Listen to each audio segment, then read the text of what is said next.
Ko kore ke hufa mo I he talamalo e whanua mga he tala whatapu kutoa be o ku wha o atu pa me heni whatapu atu ki ho e ki ka ma hata kiloto pe he foki ki he kainga tonga kutoa be o ku ongo atu ke tiki modolu ai polo kalama whawhangu saione o ku whiawhia foki e taitai lere ki modolu lota ma whana I he houani ke hoko atu e tau polo kalama ko I a whawhangu saione ko I loi bena e weekend e uape o ku e tolu na kai ki lava whahoko te tau polo kalama ma kore whamore more atu kati mo tolu na mo whatatari mai ke polo kalama ka koe whainga maari e koe ni mga dunga ki wholau na e whahoko whaiwhikau koe whainga maari e ahoni e whaiwhikau ma whiawhia ke hoko atu e tau polo kalama koe ia whawhango saione pia pehe ahono taitali rei ki mo tolu ke tau kamata I he polo kalama ko ni mo ki mo tolu ko toa pe te mo to ki mamata I he polo kalama ha mo whainga maari I he whaingamare whikoni ko loto ke taitali rei ai whaiwhikau sa reswak. Pa me sene Australia ke whahoko ai tau prokalama whaiwhikau, malo e tau mau e ahoni pia malo e ngau e mi hena. Whiawhiha ke whaiwhikau ko loi be ko e o ku whaafofo a pito ko ngā ko ke whoki atu me I tonga eki ki Australia na kaku whiawhiha ke whamiri ki he hoa tākoini. Ia solo o ku whawhetai lahi ki o tua mafi, ai o tua ko tamai, pia moi alo, pia mohono lau maari I he mau whainga maari o e honi ke whakakato e ta polo kalama. Pia hangi pe ko ho tomua whakarea he mea ko o atu whoki ai kore whakamore ke au atu ki he tokotaha ko toa pe na ne awhea e ta polo kalama. Whamore ko hi ko ki longo fuoloa e ta polo kalama ko hi ko ki folau na e whakahoko ki tonga. Pia nau tōku whok mai he tonga nā ki wike ko o si. Whamore lahi ko hi ko tuu a e tau polo kalama mo e lau maari o tua I he o whakamama me he ne fola. Ko whamiri tolo ku nau lelei be. Pia ku whiawhia whamiri ko hi ko e ku toi hao mo ui mai me I tonga. Pia I kai ngata ai ka ko hi ko e whonuani e solo ku mahino pe ai ki tō mokosi ai ea a afu pe pia I kai ngata ai ka kai ki hae la a hoe talu e tau mai he toko naki pia mo e te kia ki e whahafu whelongo aki pe he ku osi ai uha pia me he whonuani. Pia koe tuu ngai a o ea I he whonuan, e solo kai malo pito kau whafoki atu. Malo pito whaifkau ko wiloi pe ku me whakawhiawhia ia ku mimi hange pe ko Nusilani whaifkau o ku hange pe ko ke asmai matala ko kamata whoke tau ngā unu atu ki he alo atu ki he whai tau kone ki tau tolo ku moko ange ai ea. Ka ku hange ko lau ku tau whawhetai pe ko ngā koe whenga maari e koe ni ku whaata ke hoko atu ai prokalama he ahoni. Ka koe ki mua ki ta hoko atu ke ta prokalama ko lotu mua ki whaatala noa atu ke te koe. Koe ngā koe ilo I pe koe whona ke wholau ki tonga koe wike tolu ho I tonga tapu. Ka ku koe anga whewhea ngā ho wholau atu koe ki tonga lahi koe ki taimi tau ke I murini. Ka koe lava atu koe ki tonga tapu whaifkau ku wahanga I mea ku diri ulahi ai anga ho wakai ho wakai koe ia ki ho tau whanua ko tonga.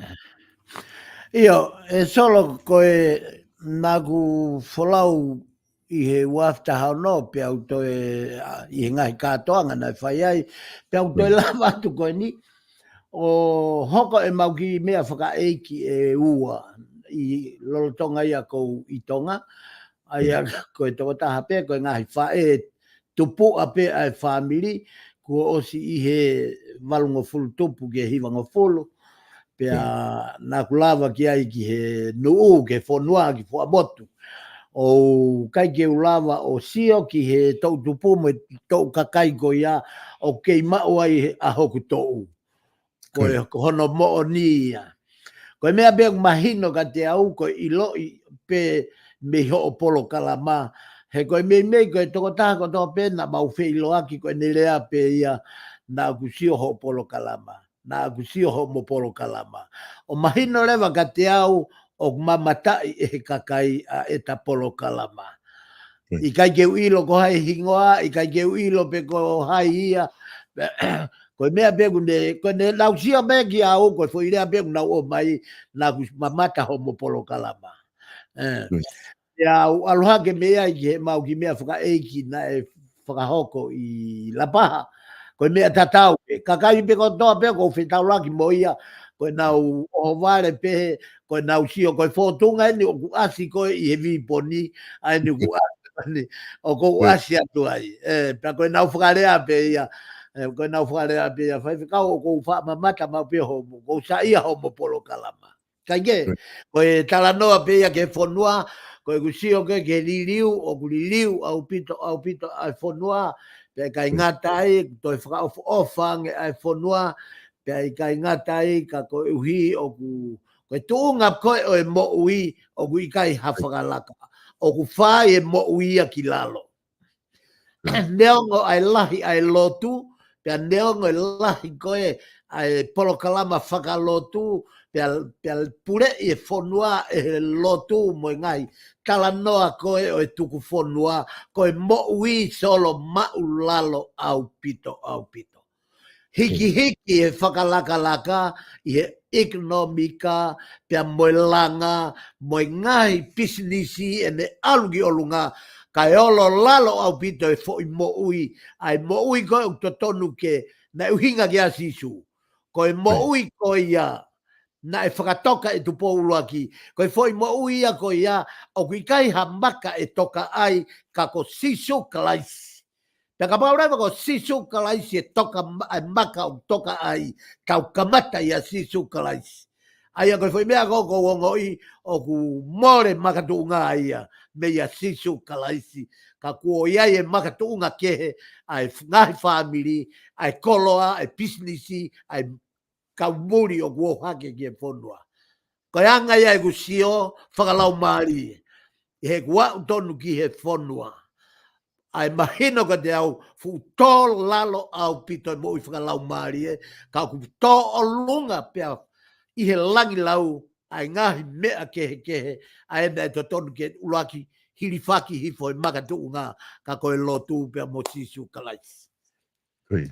Whaikau kone tū whoko ini na ke talamai I ho o whamatala ko na ke awa tu ki whamotu sio ko hoto tangata tātai taha ke mamata ki hataha hoto tangata ai ku alui hoto tangata heta ini pakotu to fuhia ngahi kolo I he mea tātau pe ko tātai taha ke mauha kau vai he ngahi kolo kau tole ke reka mahalo mahino ange tole ke reka I he ngahi kolo ko to tupu mo mea ko ni I ko na whakamatu o tua he ngahi kolo lahi o kunau tika ke nau fua o nau doria ke tole ke reka he ka ko ke nau tole to ulalahi ko ai pa kunau whai whakamatu o tua o puke holo kolo mo mea ko ke ilo I pe ko folau to le ke reka ia o mai he nau whanau ki muri ke nā mana whai o kulahi nau purea pe kulahi pesi pe kia e toko lahi ka I he tuunga ko ia o ku ke wakai kia I he o wholau at koni ki tonga whaiwhikau ku pau peke pehe anga whono ngā I he tawa o mai ki ngai kuonga koe ni pe ku ai peha whainga mea to tonu ke wakai ke nā fulahi pe tau wholau no whamuri. Io, koe foi mea mahino au pito ia solo ai mahino koe puri pe koe puri ki muri.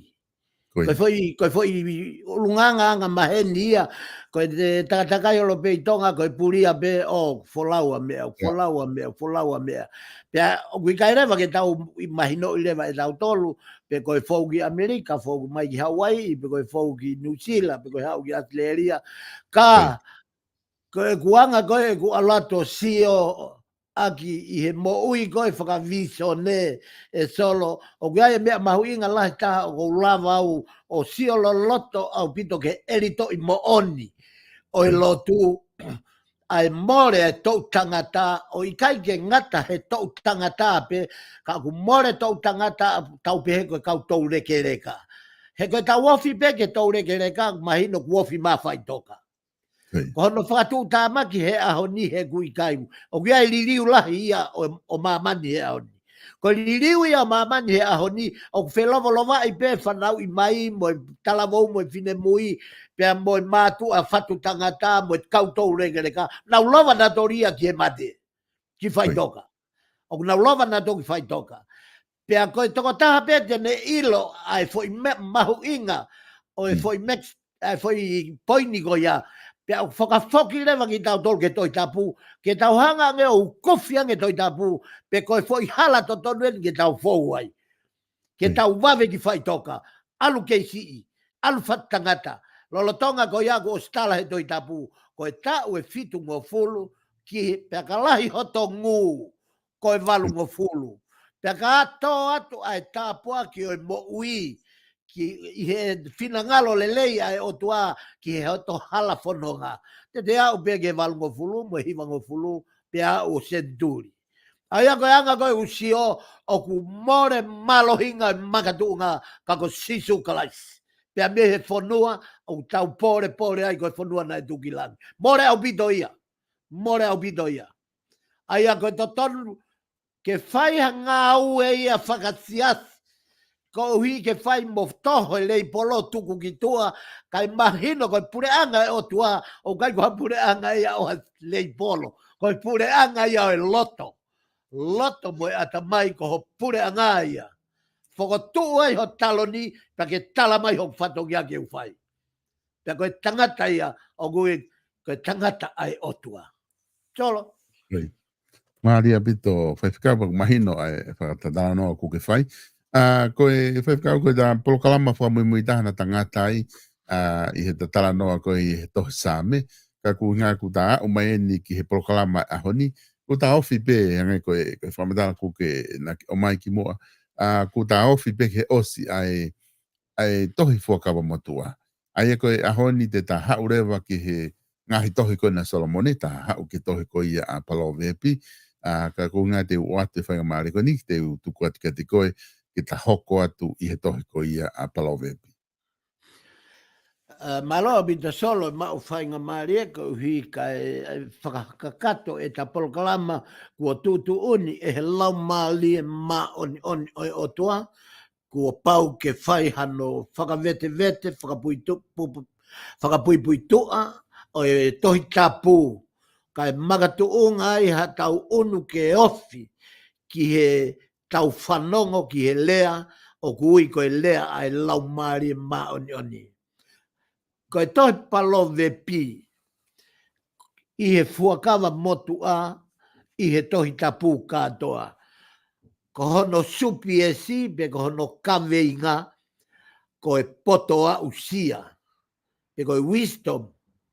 Koe uhinga ia supiesi o e tohi Palovepi. Koe potoa usia. O koe kai koha poto a koi, knowledge, pe koe kai koha poto o pride. Ka koe uhi koe wisdom, koe poto, koe nau e o tua o ku whao he tangata, pe o whaka o tua pe ia ke nea usia e poto ko ia. Pe i he pak motu a uhinga ki he lea whakatata. Pea o mahino au pitopea e tohi Palovepi, koe Palovepi a Solomone, pea o asia i he Palovepi mahe uluaki ves uluaki be.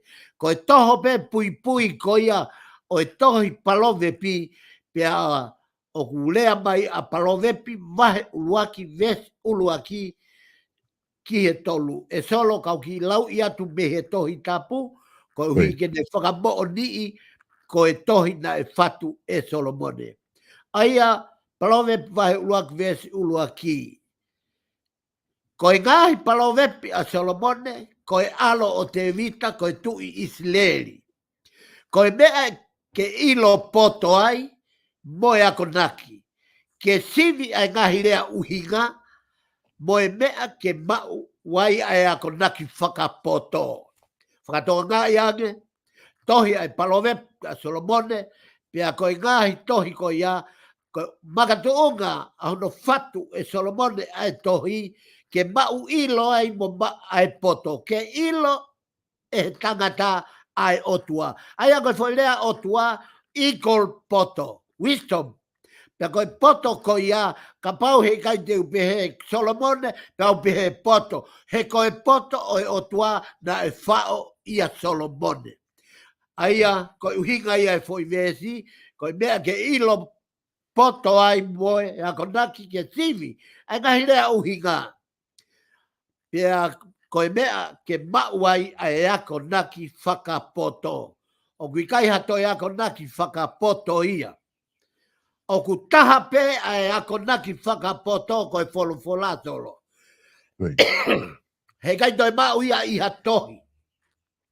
A e ako naki whakapoto. O ku lahi e kau tangata i loa i mamani, o nau mau e hivi mo e malohi, o lau maari e mau nyoni, o nau ngau e ke ngahi ako naki whakapoto. Billy Graham, Ben Hinn, Afro-Kau. Toko lahi e ka kai o nau ngau e aki, ka koho nau poto koe whao e otua o mahino ai a e nau poto, whakapoto poto, pe koe nau poto au sia koe wisdom. Koe hingoa, koe ngahi palove pi, koe ngahi lau lea, no pe mo whakapoto. O ku whanu i he ngahi mea maali e moa koi foki e he poto i loa ko ia ko Solomone. Uhinga ia hingoa, tohi palove pi, koe uhinga i fo i lea palove pi, koe ngahi lau. Pea moe ngahi aia koe uhinga i lau koe lea. Equal ki he word. Aia, pea ku no rewa a hono ngau e aki e Solomone, he o ku whakapoto a ene lea, koe uhi koe whakawhonu ia, aki e he otua, hangahi mea maali au pito, i he a koi o e moui. Koe hana e whatu, ko hai na ne whatu ai tohi. Pea koe whehui eni, ko hai na ne whatu ai tohi. Koe kongalahi o e tohi na e whaia e Solomone. Na ne tātānaki, moha ngahi palo vepi whatu, e kakai kehe. Solo whakatonga iange, na i kai ko Solomone ata pe, kana e iai pea moe kau tangata. Na nau tokoni ka Solomone ke whatu e ngahi lea o e poto. Na ne tātānaki whoke e ngahi palove a peni, e ngahi palove pini o whatu mei ha kakai kehe. Na e whatu kawai a auka. Ko auka ko e toko taha ia na ne whatu a same tolu noa. Kawai a Lemuela, ko Lemuela, ko ia na ne whatu e palovepi vahe tolu taha. Tolu noa, auka. Tolu taha, ko Lemuela. Pea ko e konga lahi taha, o e whatu e ngahi tohi whaka palovepi, ko Solomone katoa ia. Na e whatu whakakū, ko hae taimi na e whatu ai. Na e whatu e Solomone ai ngahi palo vepi ko ni i e hiva tolu noa ka mā. Mana tui ma ve, ko uhinga pe ia tauanga maheni ki he ka mā, ko e kimua i hono aloi o kalaisi. Kimua ia. Pea ko uhinga ia o e ka mā. Kana e kai ka kato ai tohi, pea toki whakakakato ia i he taimi o Hezekia ki he tui, ko i he tau fitu uanima. Whakatonga ia ke solo, ko tohi palove pi, tohi ko here ti, pea moi tohi hiva o e hiva, katoa ko e whatu katoa ia Solomone. Kana ia e ngahi mau, na ia mo ngahi taanga, na ia mo ngahi hiva, na i kai ke lava e Solomone o whakakakato. Kana e toki hopo hake, a e tu i goni ko Hezekia, i e tau fitu ua nima kama, o ne toki hanga ia whakakakato, a e ngahi taanga koe ni, na e kamatai e Solomone. Na e whaia e tohi maahai, te hui eni, ko e kei, na e uhinga hono whau e tohi, ke aonga kia hai, taumua kia hai, ave kia hai, ai tohi. Hange na e whatu ai tohi ni e Solomone, maa hono foha me ko le hopo a me. Whakamahino e he foi whehui koe nā, na e whatu e tohi, ke ave kia hai, Maahai, pia koe ave, koe hae tau mu e tohi, ke ave ai ke tō tāgo ia. Ko hono tari, koe tohi beia na e fatu e Solomone, ke o ange ki hono foha, ko le hopo a me. Pea o kumau e whakamooni ko ia i a palo vepi vahe uruaki vesi valu. Solo, whamoremore kau ki lau i at me toi tapu. Tama, whanongo ki a konaki a ho tamai. Pea oua te ke hiki me ngahi tala a ho whae. He koe pare whaka ia ki ho ulu, pea moe ngahi ka hoa ki ho kia. Mahina pe e solo, Koe. Mahina koe tohi, koe tau mua ke, o ake peke hono whaha ko le hopo a me, pea whamoni a palove vahe uruaki ves valu, pea mo palove vahe uruaki ves hiwa. He koe pare whaka ia ki ulu, ki ho ulu, pea moe ngahi ka hoa ki ho kia. Koe whaingataa o e nae hoko. Whamahino i he ta ngā supiesi na ia i e whaingataa nae hoko. Mea pango he nae hoko pe a Solomone koe tataki. O i kai ko hasi pinga na ne tuhu pe ki he alunga o e poto ka nae ki he konga ki mui o e ne mo ui na e kai te ne fouai. Ka nae mui pe a le hopo ame, he mea nai whai e he ene tamai. Ka i kai koe mea nai lea ki ai, ko ia na ne hoko ai, ko ha tui ianga komi, mo anga whakasesere. Whakatonga i ange tape mo i lau maari maa ni, o ngau e ange toi tapu, e fwoi lea koe na koe sesere, koe uhinga ia, ki a konga ki mui, o e mo ui a e tui ongo ngoa koe ni ko Solomone, mo e fua ki poto a e otuanga Solomone, ka kohono matu tamaki, ko e foi whaigata na e hoko ke mo ui a Solomone, na e awhi a Solomone he konga ki mui e ne mo ui, o hoko pe ko e tataki, o i kai koha si pinga. Kai ke aonga ia ke tau hoke hoko, a koha si pinga, he na e awhi ia ki a whaigata na e fu loloto ake. Pea toi aroake pea no foha ko le hopo a me, o toi mui behe hala o ene tangata e ki tapu mo le hopo a me, o toi mui pe ia ai, whaka ose mo ui a le hopo a me, to e afe pe o hoko ia, ko e tui anga kovi, mo anga sesere. Ko e tohi kau ki he haa. O kua koi e he tohi ai whaunga to tonu ki e moui. Whakatonga i ange solo ko tohi palove pi, o ku hoko tohi palove pi, ko ha whai ako le leitaha ia ki he toonga mo e ulunganga o e moui whakaaho a e tangata pia mo e whewhine. O tau te fito solo ki he tou tupu. Taimi o tala noa aia, a Solomone i he natula e tau tupu o mahino ai ko e poto au sia pe ko e poto whakautua. O kui e tohi ai tana ke anga o ngahi palo vepi pe mo ngahi supi e silahi. O whakatau mua hono kotoa ke toko nii ai kakai ke nau mau ai moui i he whaunga ai otua. Solo ko whai mea maari e ia. Ke tohi palo vepi, tohi ko hereti, pea mo e tohi hiva o hiva, tohi katoa a Solomone. Ka ke whakatoka ngai hono kehe. O ku si au pito ke lave a Solomone ia ki he whakaotua. Ko uhi he koe tohi tapu, koe tohi lea mai ai otua. Ka ke whakatoka ngai, talu peme foi fuake poto ki a Solomone, pea ku hage o ku osfalala pe o tuaia ka Solomone ke whaka o tua e mea kotoa pe. Tala noa pe a Solomone ia i natula, tala noa pe he lao natula, tala noa pe ia i he lao se mamenite, tala noa ia he lao o i ngahi pureanga whakatupu, ai pureanga maka, pureanga akau, pureanga manu, pureanga tangata, Pe hage o tala noa pe ia I toa o tae mahino haane lave pe ne whakamo oni pau mei he o tua o kuha he toi tapu. He koe kakaina e mo ui I he whaunga ai o tua, koe ngai same I he toi whakalotu. Breia.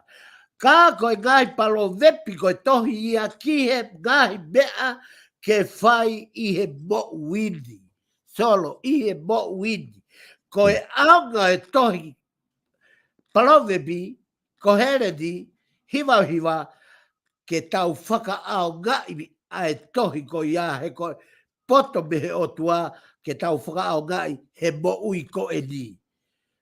O ku lave ki ai, a hiwa ko o e hiwa, pe a ku lave ki ai, pe a mo e tohi a ko here di, ko e muna, o e mea, o e mama ko e ni. Pe a ku whakarea ia o toi loloto ange me ia hiwa o e hiwa, pe a mo e tohi ko ena a ko here di, ko e lalo la a, pe ko e lalo langi. Tala noa pe ia I he lalo la a, uhinga ki mamani. Tala noa I he lalo langi, uhinga ki mamani. Ko e poto, mo ngahi mea nau ko ia, whakatupu katoa ia ai otua. Kai ke lave ia, ki he ulunganga e otua, pe ko harea mai ai otua ki atea. Koe kau ai ngahi same, lave na ki he same he kuiai ai ngahi same ia o kuha I he tohi palo vepi, ko here di hiwa o hiwa, ko ngahi same ia o kuha I he tohi same, ai na ta os whakalaka mai ai. Ki he whiohi, pia mo e otua. Lolotonga ia o kutala e he palo vepi ai whaunga o kutotonu ke tau mo ui aki. Hanga e Solomone, o whakaha I he tohi palo vepi, ko e whaunga to tonu eni, ke mo ui aki, o mo ui aki, ki he mo ui whakaotua. Ko e ngai supia si mahu inga, I loto I he kaweinga, o e tohi palo vepi. Ko e nihi o e ngahi supia si, ko e lea kia, ko e lea ki ai, e ngai palo vepi, ko e ita, ko e ngai vai hongo fulu, ko e foaki, ko e whakahino o e whanau, ko e kaumea, whai kaumea, whakapiko, pore, mo e ngau e aki o e erelo. Hanga e ngā supias mahu inga koe ni I loto I he tohi palo vepi o veteki mai e ulunganga. Totonu o na e uhinga ki ai a Solomone. Ko e whakahino totonu eni ke whai ki he tau whanau. Ko e whai kaumea. O mahu inga ia ke tau tala noa ki he tau whanau. Lolotonga I he nau kei tala vau me nau whine mui ke tau hanga o tala noa I kia ki nau tolu a e alunga o e whai kaumea. Whakapiko, mo e pore, mo e ngau e aki o e erelo I he mea ko e tala noa. Ko e ki, pe ko e basta ki o e tohi palove pi, ko e palove vai hiwa ves hongo fulu. O ko e tohi palove pi, o vahe e tolu taha. Ka kono basta ki katoa ena. Me vahe ulua ki ke vahe tolu taha, kono basta ki pe ko e ves te fito ena. Mahuinga taha. Aia solo te ulauat me folofola. Ko e kamata anga o e poto ko e apasia ki a Jehova. Pea ko e iloi o e tāpuha, ko e mau ata maia. Whakatonga iange, fie lau, a e de basta ki e foi palove vai hiva ves honga fulu. He ko e kamata anga ko poto. Pea ko e poto, ko e mana vahe ki a Jehova. Ko e tau kamata pe ko iange de osia. Pea ko e iloi o e tāpuha, ko e mau ata maia. Ka ia taha o tāpuha, une ilo tāpuha o e otua, tāpuha o e tui, tāpuha e taloni, pe koe hāfua, ai ngahi tuunga maolunga I langi, I mamani, lolofonua, o tāu ke tāpuha. Pa koe tāpuha ko ia, o talamai lewa e Solomone hene vete, koe ata maia, mea ia kui koe ata mai. kakai atamai lelei, ngau e ako nau atamai, ke nau ilo a e tāpuha. Ko taha, koe ngai fo i lea mahu inga, o ngau e aki i he tohi palove pi, ulat koe poto, pe koe whaka poto poto. Ta tau pea e poto, pe koe whaka poto poto, pe mahino heni kak tau tolu, koe poto, o kui kai hato e poto, koe o tuape. Ai nai tala he vesi, ka mata anga e poto, koe apasia kia si honga. Koe poto, pe whaka poto poto, o ku lea tu o whāngo fulu mahiwa ki ai tohi palove pi. Ka pau e lau me vahe ulua ki, ki e vahe, te unga moi foi poto, pe koe whaka poto poto, o ku he aki tu o whahiwa e Solomone i he ene tohi palove pi. Koe kai palove pi o ku hinga e poto, ki he poto o e otua. Koe poto pe ia. Poto ia o ku i olunga, koe poto ia o kui langi, koe poto ia o kui mamani, koe poto ia o kui lolo fonua. O kui kai hato e poto, koe otua toko taha pe ai poto. Pakai ai ha taha, te netari e poto o e otua, pe koe mea ia o kui koe poto, whaka poto poto. Ha taha kua ne tuku lolo ki e poto, ka koe otua. Hanga e Solomone whakamahino, koe poto au sia, koe poto wisdom, koe nane mau, koe whoaki ange e otua, pe koe mea ia o kui ia Solomone koe poto. I o lunga, he laa, pe koe lalo langi, koe ngahi fo i rea eni o tou he aki he tohi palove pi. Whiunga moe foi lalo pe koe lalo langi e tolgo fulma taha. Foi lea koe muna o muna, tolgo fulma fitu, hono tou he aki. Mo hono tou lea aki, o ku hinga eni ki he mahanga marie moe tae aunga. Solo katoa, ai ngahi foi mahu inga o e tou le he ake ngahi foi lea koe ni. Kono whakamahina ia mo hono whakamaapopo ia Solomone. Koe mea ko toa pe o ke he me he poto, pe aku ke ongoi o ku mahanga marie. Ai mea ko toa pe o ke whai mo tae aunga. Tae aunga ho business, tae aunga ho ako, tae aunga ho lotu, tae aunga ho tau famili, tae aunga ho paremia, tae aunga ho minister. O au foki ki hatui, e kei tae aunga pe, a mawhai o hatui, o ka pau he kai kene mau ai poto, whaka poto, o ku uhinga ki ai a Solomone. Pea koe toko taha ku ne ria ki e ngahe kloa koe ni oi poto, pea koe toko taha ku moui pe ia ka ku maha ango e moui, pea tae aunga e moui. I he lalo langi, pe koe lalo laa. Koe sio whakamatalahi eni, o ku ne veteki e ia ke foi kupula lahi wha uaki. Koe kawenga e tohi, uaki, palove vai uaki vesi uaki e tolu. Kala no ai ke kawenga e tohi, palove pi. Ua, koe ngahi au sia a Solomone, vai uaki kamata e vai vesi wha ke vesi tolu. Koe muna o e moui, kamata e vai wha vesi uaki e ongo fulu. Koe whakamā opo e moui a Solomone, ne mau katoa ia, i e vai taha tolu. Vesi uaki ke vesi hongo fulu maua. E lava vege tahanga to ki whakaikiki hifo ai tuunga o e voi vai whala lahi koe ni. Ki he kawenga o e tohi, o ku hinga ia, o ku whanu hela ia, mo whaka amanaki noa e mo ui. Ata o mate, pe o whakatuta amaki kono kau po uli. I he mahu inga o e more ai whalala anga, koe o tuato ko taha peo ku whakawenga ke moui. Koe te haka wenga, pisinisi whai a sisu. Ako whai a sisu, whai whakau, lotu whai a sisu, tak whamiri whai a sisu. Koe uhinga ia, ai foi veteki koe na o e kawenga e tohi. Tala mai o whakamana noa e moui, pe kai ngata ai, ka whonu hela ia, mau taimi, ai mea ko tō peo tau whai. Koe taha koe nā ne whainga ke kumi e whie marie I he ako whaka e tangata. Koe taha ia ngahi moni I mea na e whainga Solomone ke ne hanga o kumi, pe ke ne hanga o hakiri, pe hakure, ai poto whaka e tangata, pe koe hahono kehe, mo ngahi mea ofa whoaki ata mea o tua.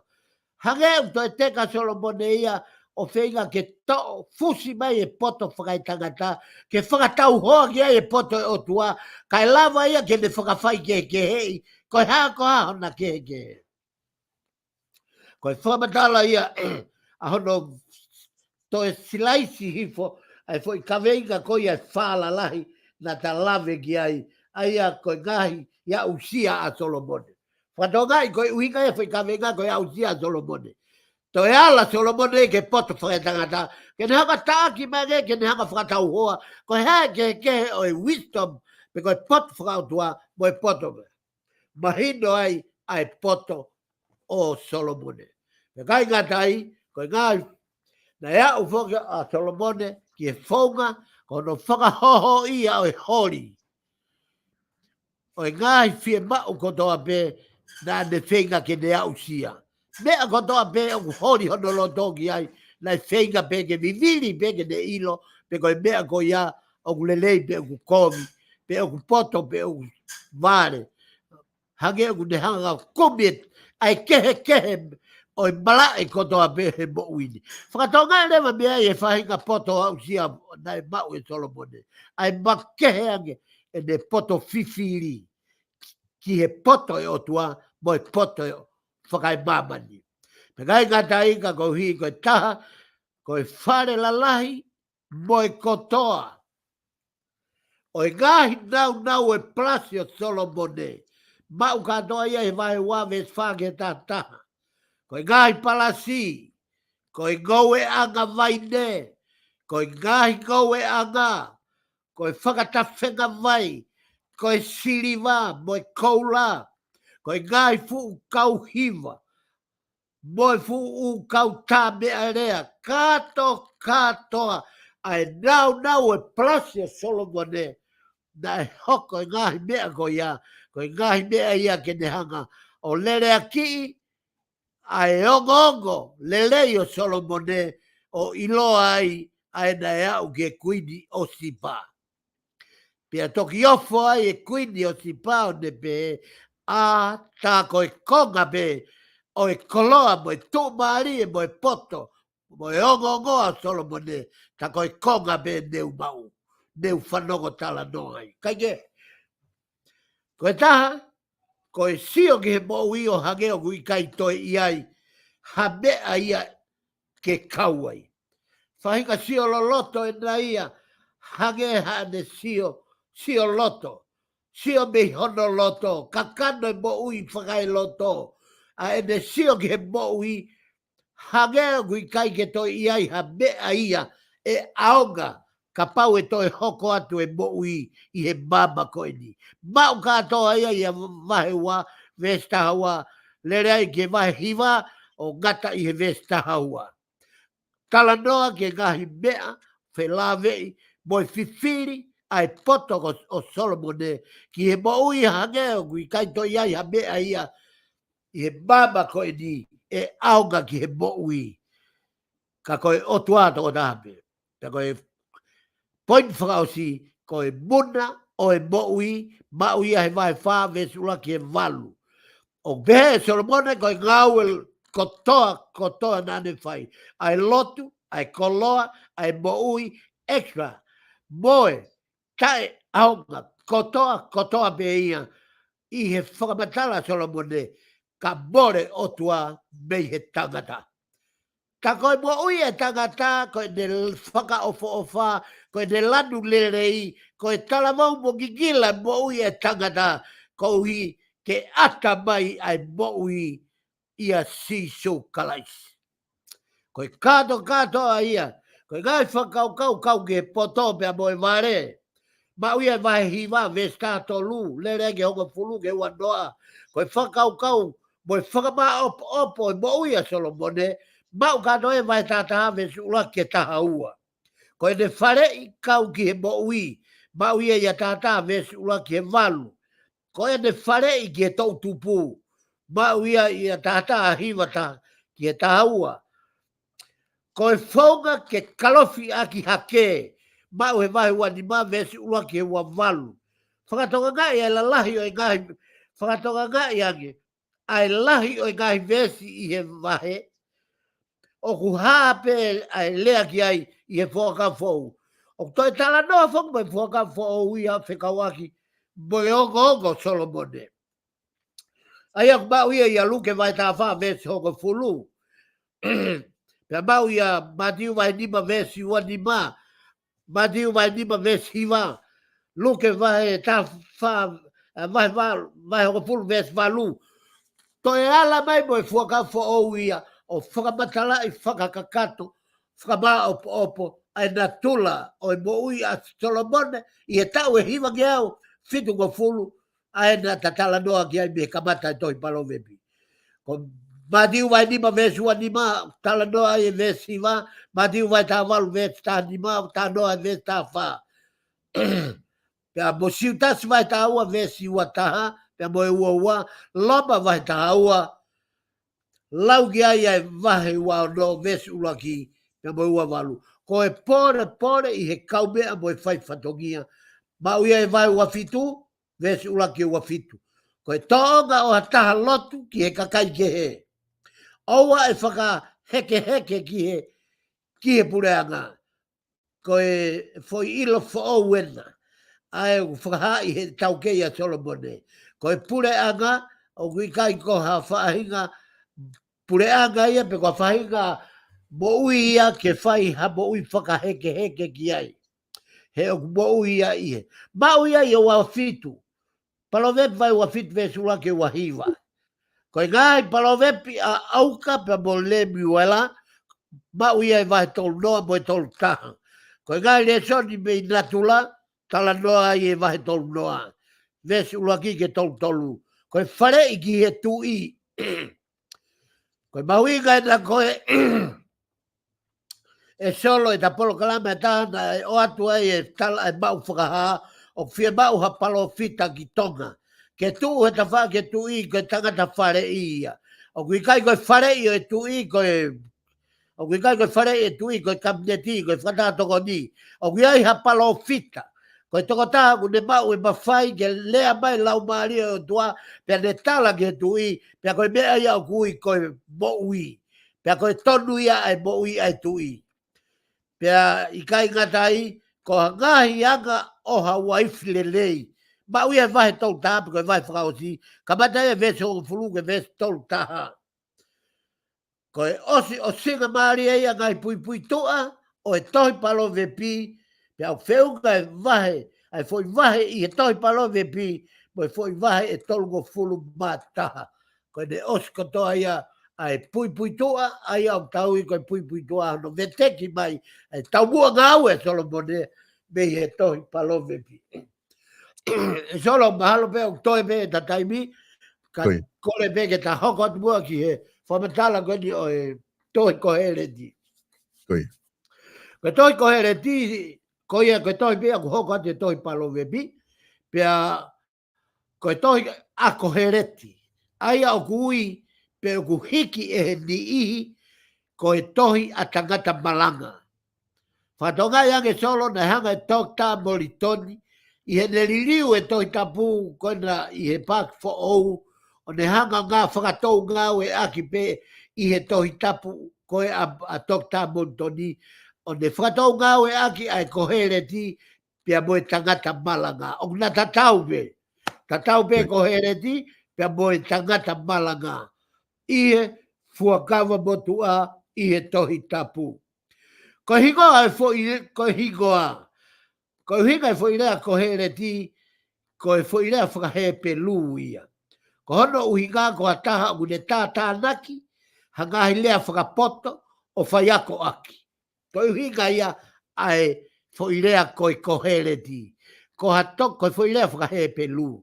Pakono uhinga koha toko taha whaiako o ne tātānaki hangahi lea whakapoto o whaiako aki. Hanga rewa e moritoni o whai e whakatou ngau e ake ongo fwoi lea.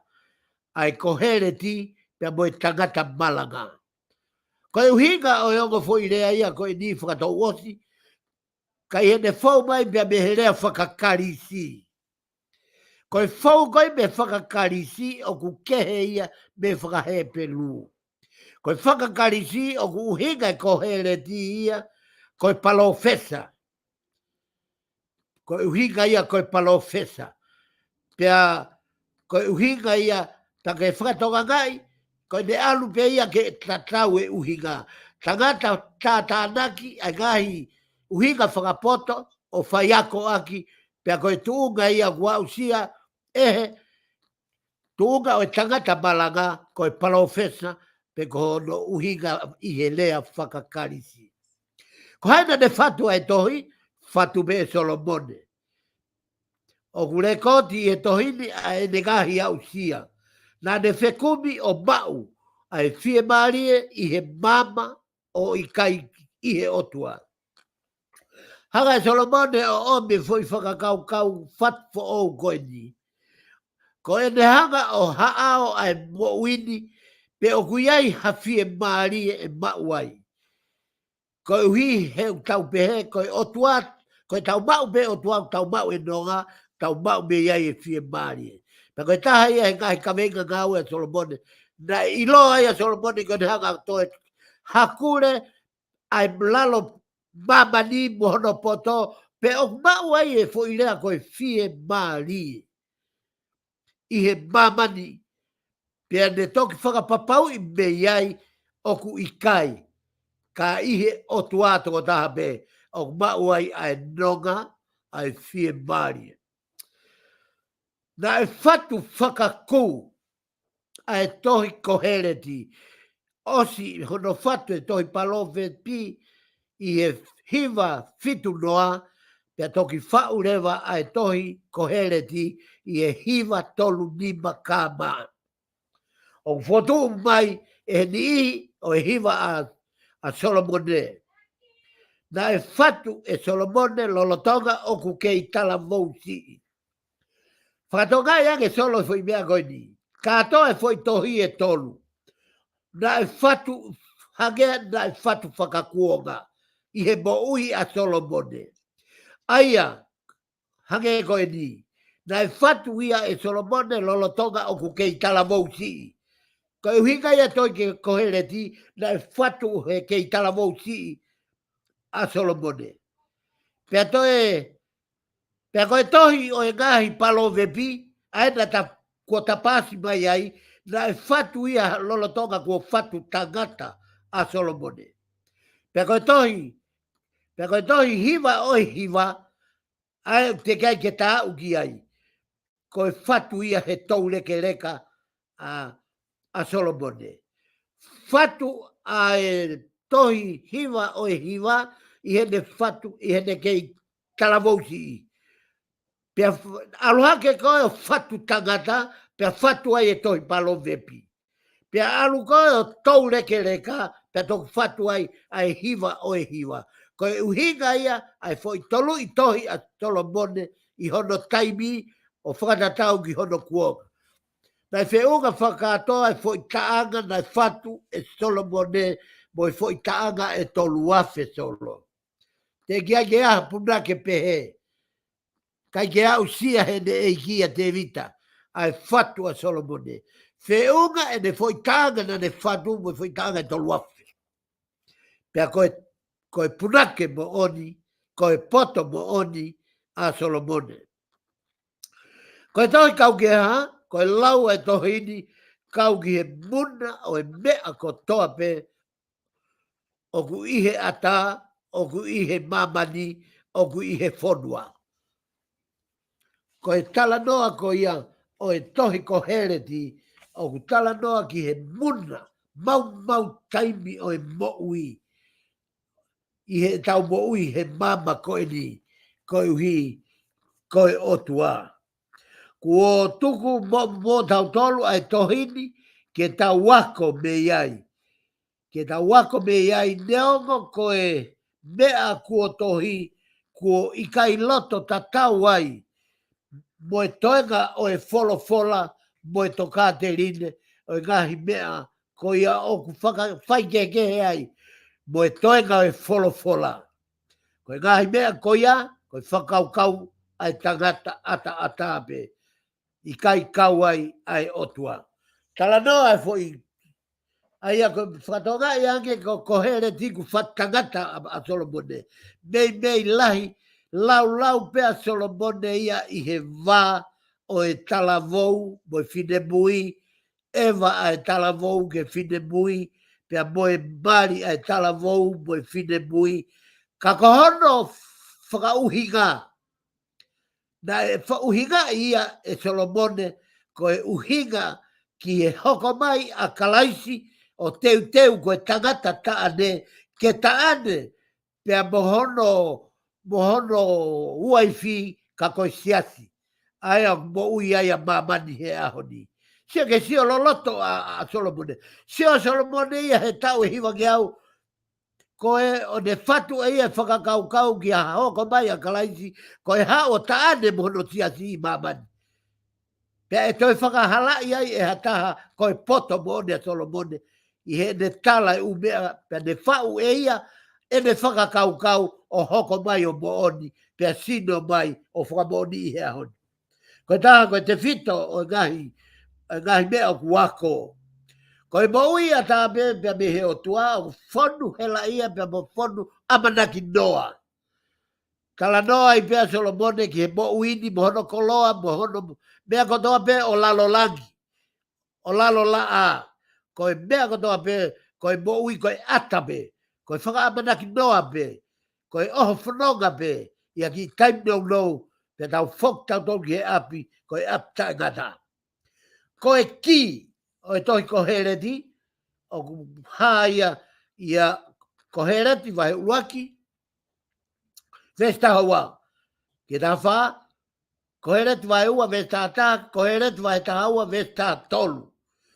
Solo whakamoremore ka ulau i atu, a ngai whakamoni me toi tapu. Aia ko vesi, ta vesi, vai uaki vesta hawa ke ta wha, ko au, ko hereti. Neu tui i Israeli, i Jerusalema. Pea nā kutuku hoku loto, ke eke mo haao aki ai poto, ki he mea kotoa o kuwhai i he lalo langi. Mo e whakaongo si a kovi ia, kua tuku ehe o tua ki e hako o e tangata ke nau mo ua ai. Whakatonga iangi, kua tuku ehe o tua ki e hako o e tangata ke tau mo ua ai. Ai fe mo e kina ai, mo ua ai, loto mo ua ai, ki he koloa auha, ka koe mea osi o e mo uini. Vesta wha, neu sio ki he ngau e ke o kuwhai, i he lalo laa, pea tā koe koto muna ia, pea mo e kaimatangi. Koe lea ia kohereti vahe ua vesta wha. Kohereti vahe ua vesta taha, kua au toki hanga ki e mea kehe. Kua whai e hoku nima mo e ngau e kua au whakawhite whitaa ke whai. Pea tā koe muna be hono kotoa, mo e kaimatangi. Pea i kai hano fua i he lalo laa. Ves whakamoni whakaosi, ko kohereti vahe taua vesta tolu. Ko e ngata anga eni o e mea kua au hono kotoa, ke apasia kia Elohimi. O tauhi ene ngahi whekau, he koe kotoa ia o e tangata. Ko e tangata o kulau, ko e tangata o kune manavahe mo apasia ki he otua pia mo Elohimi. Ko e kato e ngai toi whakamooni, o e basta ki, o e tohi ko hereti. Ko hereti vai uak vesta haua, pia mo ki e taha wha, pia mo ko hereti vai ua vesta taha, ko hereti vai taha ua vesta tolu. Kato e ngai po tohi ko e ni, i e tohi ko hereti, ko e basta ki katoa ia, o kuna hanga puke, ai malo hinga o e tohi ko hereti. Ngai fo i rea mahu ika, o e tohi ko here ti. Ulaki ko e poto, pe whakapoto, tatau pepe mo e toi palove pi. He aki tua whahiwa, whanga full mahiwa. Pe me he tohi. I he ngai palove pe o uhinga ki he poto, ki he poto, ko e uhinga kotoa pe ki he poto o e otua. Poto i o lunga i he laa. Poto i lalolangi o e laa. Katoa ngai whakamatala ko ia. Ko ngai whakamatala ko toa ia. Ia tau ia kohere ti o uhinga ai poto ki e poto o e otua. Pea koe lalo lagi, pea mo lalo laa ki e poto ai tangata. Lalo lagi, pe koe lalo laa tuo tolu taha. Hono he aki. Muna e muna tuo tolgo fulma fitu. Hono he aki. E tohi kohere ti. O uhinga eni ki e mahanga maari o i moui. Pea o foki ki he tae au nata vete me konga ki mua i hono analaiso. Koe fo i sio whakamatalahi en tohi kohere ti. Koe kawenga e tohi kohere ti, vai ulaki vesu ulaki e tolu. Ko hono wā koe ngahi au sia Solomone, koe leti vai ulaki vesu whaki e tolu. Koe muna o i moui, vai wha vesu ulaki honga fulu, pea mo hono whakamaa opo e moui a Solomone, vai tātā vesu ulaki ki e tāua. Koe sio whakaikiki, me he kawenga o e tohi a Solomone. Koe kawenga o e tohi, koe leti vai ulaki vesu ulaki e tolu. Whonu hela ia mo amanaki noa e moui, i e ata me he otua, vai ulaki vesu ulaki e tolu. Koe whakausi, koe au sia e Solomone, vai ulaki vesu ulaki e wha, pea moi vai tolu vesu ulaki he ua. Nā ne whenga ke kumi e whie maarie, i e moui whakai tangata, pea ne toki whakamo, koe lahi ange ne kumi, koe ne utua ange ia, ai maa oni moi poto, moi mawhai, moi geia, moi langi e kloria o e o tua, aia o tau ui, ko Sihova, ko o tua pe e taha o mamani. Ko e whaunga o e whakahoho iai o e hori. Ko e whoi mau ia he wahe wā vesu laki ke tolu. Tala noa ia ke ngahi koloa auha koina ta lauwe me mua, i he toi palove pi, toi whakaata mai pe, toi whakamatalai mai pe e ko he reti.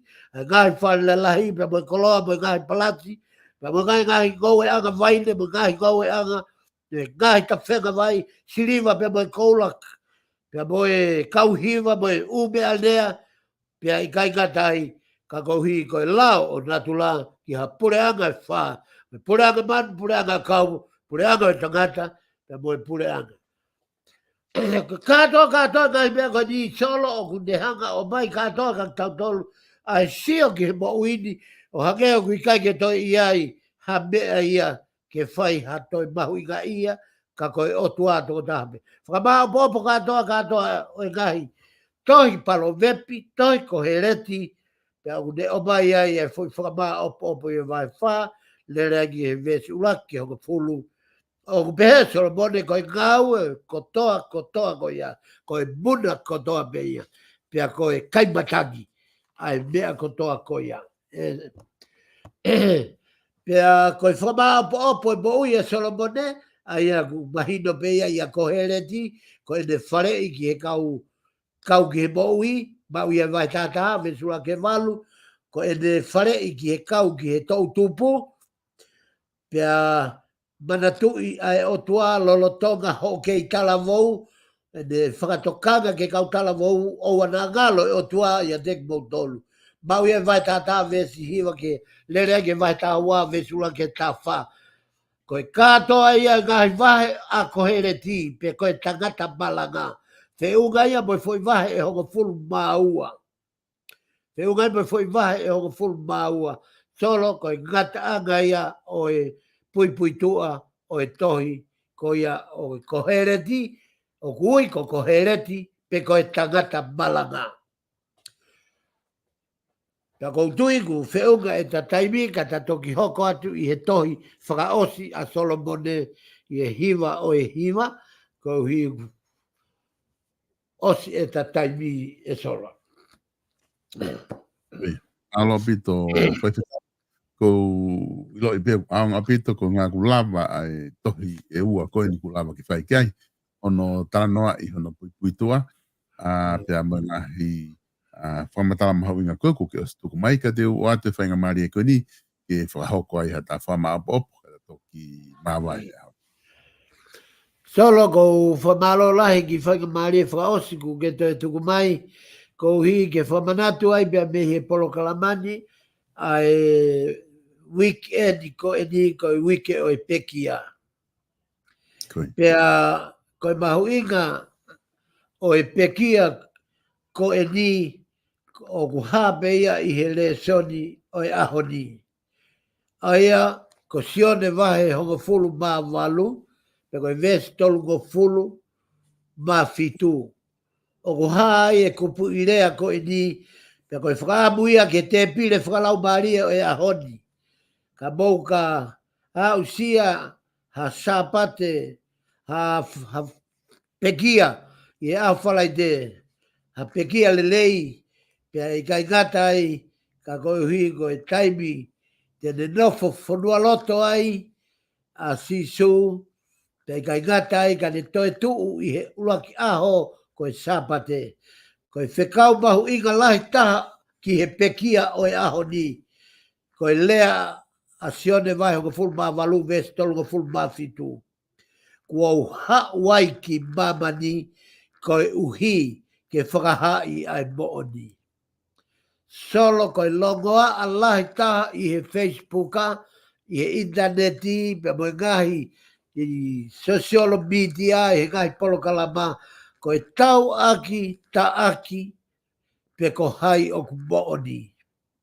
Ko whaamu ke tau tulolo ko toa pe. Karistiane, tae karistiane, tangata lotu, tangata tae lotu, talavou fine mui, hospane di waifi, fai whekau, kau taki lotu, whare o ene a fio, kai oma a whoki hono taloni, o kukei hoa tā marie. Pare mia, kau minista, ke tau whakaonga i e pekia o e uanoa ua wha, o tau hanga ki ai toi pe aho e ua, aho e taha pe tau au sia. Ko e whakamu ke tau whakafoke moni ko sisu kalaisi toko taha me. Pe ko lea mea nei whai e sisu i he whamauanga o pailato. I he wheu i nei whai e pailato moni koe o tua koe. Ko koe ai o tua, ko koe ai tui o Isleri, ko tari nei whai e sisu. Ko au, nei whanau i mai au ki mamani ke hoa whakahai ai moni. Ko nerea e ni, pia kalu se whai. Pia koe whekau lahi ia pia me ta polo kalama. Tau whakafoke moni, tuku ke loi e tangata ko toa pe. Pia ka pau, ko koe mo au, ko e uho honga ia e loi. O mahu inga ke ta wheto koni aki. Ka kuiai hao vai vai, pia to koni atu. Pia ka kuiai haku vai vai, pia ke to koni mai. Ko hi ke ta whaka ofi ofi, ki he fo irea o kui, ko e mooni. Ko au me koe hala, mooni, moui, ko sisu kalais toko tahape. Palparema e honi he ko lahi ngai mooni. Pia ka pau te tau whakalongo kai tuke ke e tau a mamani he mooni. Kai osko ia, pe e toki hiri e tau a mamani mo whakaua, e toki hoko masi su o talamai, ko aua e mooni. Pa ko mooni o kou tatari, ke o rewa ke mou whakalongo, kau toki o atu e au e ku mooni. Pea koe mea ia ku hinga ki ai e folfola, koe longo o ku poto, ka koe vare o ku lea. Solo, koe whekau lahi o e peki au, tawangi, mo tolo ko toa peko mo wafea e polokalama, e te pile whakalau maria e ahoni. Tawangi ke mo au sia flight le lei. Ka ku hinga he hoko e whaingata a. Hoko e whaingata a kia sisu, kai hoko mai e ne peki a ko tau whakamoui. Ko uhinga ia le lei e whalaide. Ko hoko mai ho tau whaka vete ange. Vete mei he pōpula, vete mei he tauata, vete ki tau tolu me he angahala. O tau mau e tauata ina, ke tau mau, ke tau hoko, ko e whanau ki tau tolu ai otua. O fat kat botol ko to be. Mo wa fe te bil falau mari e fafago ta yo de. Ia o fat solo ki ate ko ka mai por kala mai viponi media. Fatawange ke be ngau e ba ko he lau mari ba ni. Ke o atu hulungi ai mama be he folfola kau tatau atu. Mo bea atua e ki o fat. Malo bito, fai fikau fa malo lahi atu he lava ai prokalama fafango sai ne. Pa malo lahi atu ke ding modol ko do be ko mo mamata mai he prokalama, pa mai frafe ki he time tatau be wi ka hau ka mo mea. Maloso.